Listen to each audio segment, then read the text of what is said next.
Hi everybody, it's Tom from Vehicle Visionary. Today we are at the New York International Auto Show, and this is the 2023 Honda HR-V. It is the EXL.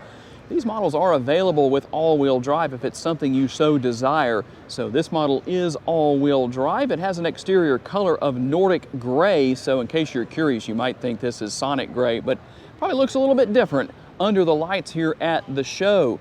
The starting price for 2023 is $24,895. And what about size differences? Well, let's talk a little bit about that. Wheelbase increases by 1.7 inches. That's going to be the center of one tire to the center of the other. Bumper to bumper, a little bit more, 9.4 inches of increase. And so it's a little bit larger than what it was in the past, but not necessarily a bad thing. Let's dig into exactly what you're going to find beyond that information with this particular model. As far as lighting goes, you're going to have LED everywhere you look. You're going to have the LED daytime running lights right here. A very nice look. LED headlights. Obviously, we don't want to turn on the bright. It's bright enough as it is with what we have right here. There is a lot of gloss black here on the front end. You have the gloss black grille. In fact, tell me down in the comments section, what does the front end of this HR-V look like?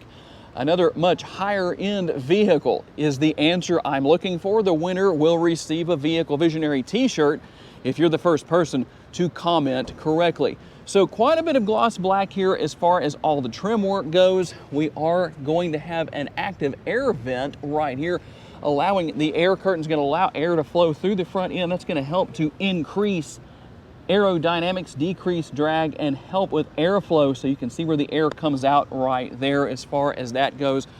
And a more squared off front end than what we saw with the previous generation, but in my opinion, I think it does look a little more sporty than what we saw in the past. You can definitely tell that the overhang of the nose is a little bit further out than it was, but it really gives it a nice balanced look. It doesn't have quite a compacted look. Not that that was a bad thing, but I think in this particular case, it works very well. You're going to have the body colored mirror caps and then the flat black here on the bottom.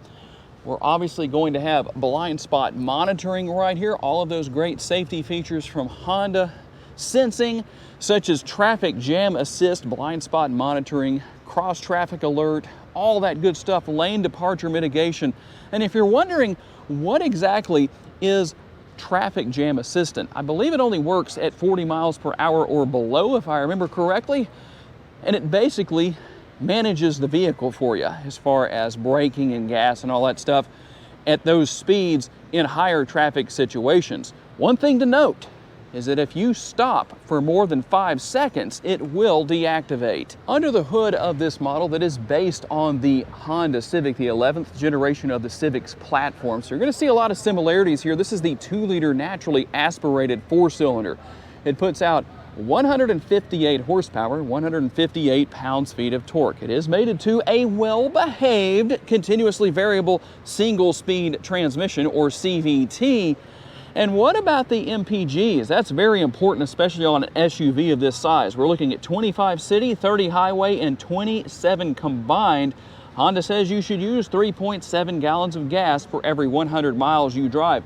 And if you're wondering about the total cost on this particular model, well, there is the price, $31,150. Tire size is going to be 215 on the width. We're gonna have a 60 series sidewall wrapped around a 17-inch wheel. And being that I'm here at the New York International Auto Show, I can't give you the typical undercarriage shot that I normally would. But you can see what is there, at least from this particular angle. If you're wondering about towing with this particular model, it will tow up to 1,000 pounds. We do have the LED taillights that finish things off nicely here. A very sporty look from bumper to bumper and from top to bottom. And let's talk cargo capacity, because I know that's very important. And like I said earlier, there's your all-wheel drive logo for those of the people in the comment section who might say, that's not an all-wheel drive model. Well, it is. Now you know. 24.4 to 55.1 cubic feet is what we're going to find here. And even though there's no tire there, you can have one, obviously. And to maximize cargo capacity, well, that's pretty simple to do. All you're going to do is come right here. I'm not going to be able to lower this side all the way down because the passenger seat is too far back.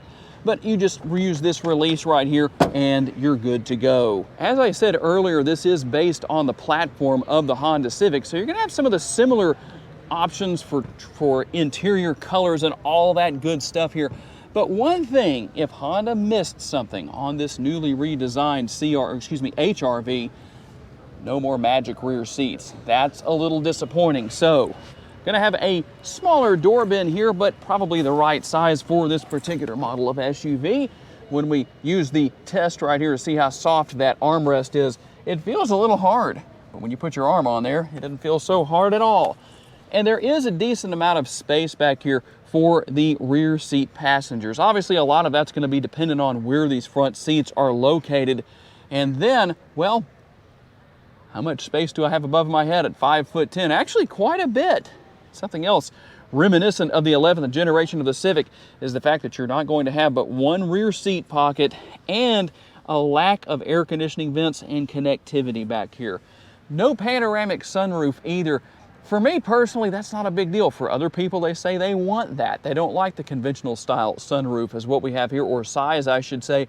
The reason why I personally don't like having a sunroof is because no matter if you use it or not, that gasket that surrounds the sunroof itself over the course of time is going to wear out, and you know what that means. You know, I always like to say that you need to use the armrest test yourself, because if I use the poke test like I'm testing for the doneness of a steak, it feels really soft right here, a lot more soft than what we felt in the rear. But you know what, when you put your arm on there, it feels about the same. Both very soft, that's a good thing. A little bit larger door bin here. Now, on the EXL trim level, you're not gonna have a power passenger seat. You will have a power driver's seat. You can see that you have the pass-through right there. Gonna have a USB option on each side, so not just right here. That's a good thing. Good, comfortable seating, by the way. I like the way that looks, a very nice look. And you're gonna recognize a few things here. If you're familiar with the 2022 and newer Honda Civics, as I said earlier, it's based on the same platform. And we'll take a quick look down here at what we have as far as the space for the gloveless glove box, because I never find gloves in there. And moving on to the infotainment screen, 7 or 9 inches is available. A very nice size screen here with a lot of great options. Very easy to use, very easy to learn. Obviously, you're gonna have Apple CarPlay and Android Auto compatibility and all that good stuff. A very nice multi-view rear view camera that I can't show you today, but it is there. And then down here, another connectivity option station. I have 3 USB options here in the front seat. Wireless charging here on the EXL trim level, the dual cup holders. And for those of you who are not fans of push button shifters, well, guess what? You don't have that here. The conventional style shifter, that's good. You're gonna have your mode selector. I probably won't be able to show you much of what's going on there, but no big deal. Your hill descent control, power parking brake, and brake hold mode that comes in very handy, locking the brakes when you come to a complete stop when that's activated. Good for heavy traffic situations, and a lot of space down there for this size of SUV as far as the center console goes. You're going to control that power sunroof up there via the switch right here. It does have a shade, but it is manual, so you'll have to use the muscles to put that in place. And let's take a quick look at the vanity mirror. So you can be vain and look in the mirror.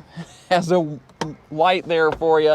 And then how far back does this go? Pretty far back. I think your driver and passenger should be safe here in the front seat as far as blocking out the sun when it's on the side of the vehicle. And moving over here to the driver's seat, driver's area, the driver's side door, we're gonna have a few more features here than what we had on the passenger side. Don't really have to tell you too much about that, but you do know that you can drop this lever right here and change the positioning of the steering wheel. It is tilt and telescopically adjustable. That's going to be helpful. Leather wrapped, very comfortable. A little bit of gloss black surround here to kind of give it that elegant look of sorts. You're going to have your adaptive cruise control, and then you can go through all of your information here on the dashboard, depending on what's going on. I'm not going to be able to go through everything, but you can kind of see what is here as far as how you can do that. And if you, again, there's that all-wheel drive proof for those who might try to correct me on that. That does happen in these videos, by the way. Just having a little fun with that. But as you can see what some of the lights do and how they work on there as far as the dashboard goes. Nice digital dash, but a nice overall look for 2023. The one thing I wish that Honda had left here, and I know a lot of you feel the same way, is the magic rear seats. But tell me down in the comments section what you think. Is the 2023 Honda HR-V better than ever? Tell me what your answer is and tell me why you answered the way that you did. I want to say a special thanks to each and every one of you for taking the time to watch and give me the opportunity to give you a vision for your next vehicle. If you enjoyed this video and want to learn about other vehicles you may wish to consider purchasing, check out the video that's on the screen right now, and I will see you there.